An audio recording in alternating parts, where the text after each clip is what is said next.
Now, what is it? The uniform is not about who is wearing it. The uniform represents the authority of the state. Whether it's a small boy or not, it is the authority of the state. It's even worse when it is a commission officer who has a presidential commission. And so, when you make such disparaging comments, you have desecrated the oath. You have desecrated the oath. What you have told the commander-in-chief and the authority that invested that position on him is that they are fools. So it is wrong. And I think that for the media, it is not about, in any case, law has two ends. For those, we also studied law. I'm not learned.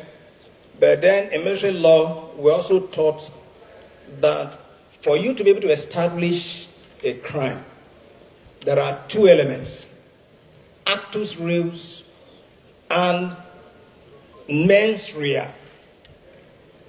Actus reus, meaning that, was this thing done? Is there something that was done? And then the mens rea, what is the intention behind it? So when a son says that the minister has authority over land, and it's not the duty of a soldier, that is not the issue. Now, if you have any reason to believe that what the young man is doing, there is a channel. That's the rule of law.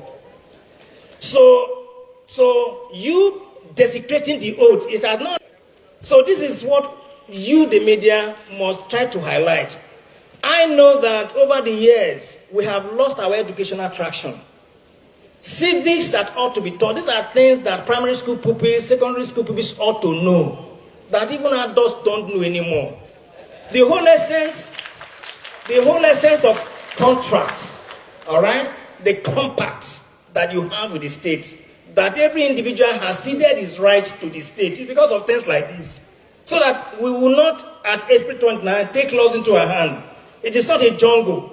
So if the state has, designated certain establishment and they get them a uniform for you to be able to easily recognize them. Because today now, am I the CDS? I'm not CDS. Look at what I'm wearing. But assuming I was wearing uniform today, it's a different matter entirely. The officer that's in question, if you see him tomorrow wearing uniform, you wearing mufti, you will not see him. So what distinguishes the police, the military, and other agencies is the uniform. And so we should respect and honor the uniform. And that's what we should tell our children. That every Nigerian, when you see them, are they doing what is right? They may not be doing what is right. But then it is not your duty to now lay your hands on them. So otherwise, we're in a jungle. That's exactly what's happening. That counter-terrorism has become a ding-dong thing. If you go to social media, nobody knows what is right and what is wrong. What was done with good intention is misinterpreted because of sins like that. And that's why I thought that since we're talking about media, terrorism, and national security, addressing the complexities, this is a part and parcel of the complexities that will give a wrong impression to those tomorrow. People will now think that when you see a military man, you should slap him. This is a jungle. Even police, why will you do that to a policeman? Me, as a general, I can't slap my soldier. I can't touch him. I can't use my hand on him. If I do that, either I apologize to him or I will be disciplined. The same thing, across the world, don't you see, even when police is brutalizing a citizen in US, trying to strangle, other people around, do they go to hole? No. Because they respect the uniform. But is he misusing the uniform? Yes. Will he be dead to it? Yes. So let us get the distinction. I thought that it would be a good opportunity to see. So as I conclude,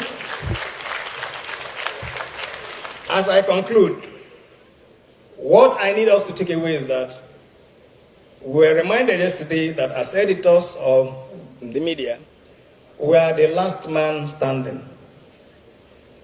But then, because we are dealing with national security issues, you as last man standing, you do not have the sword to protect you.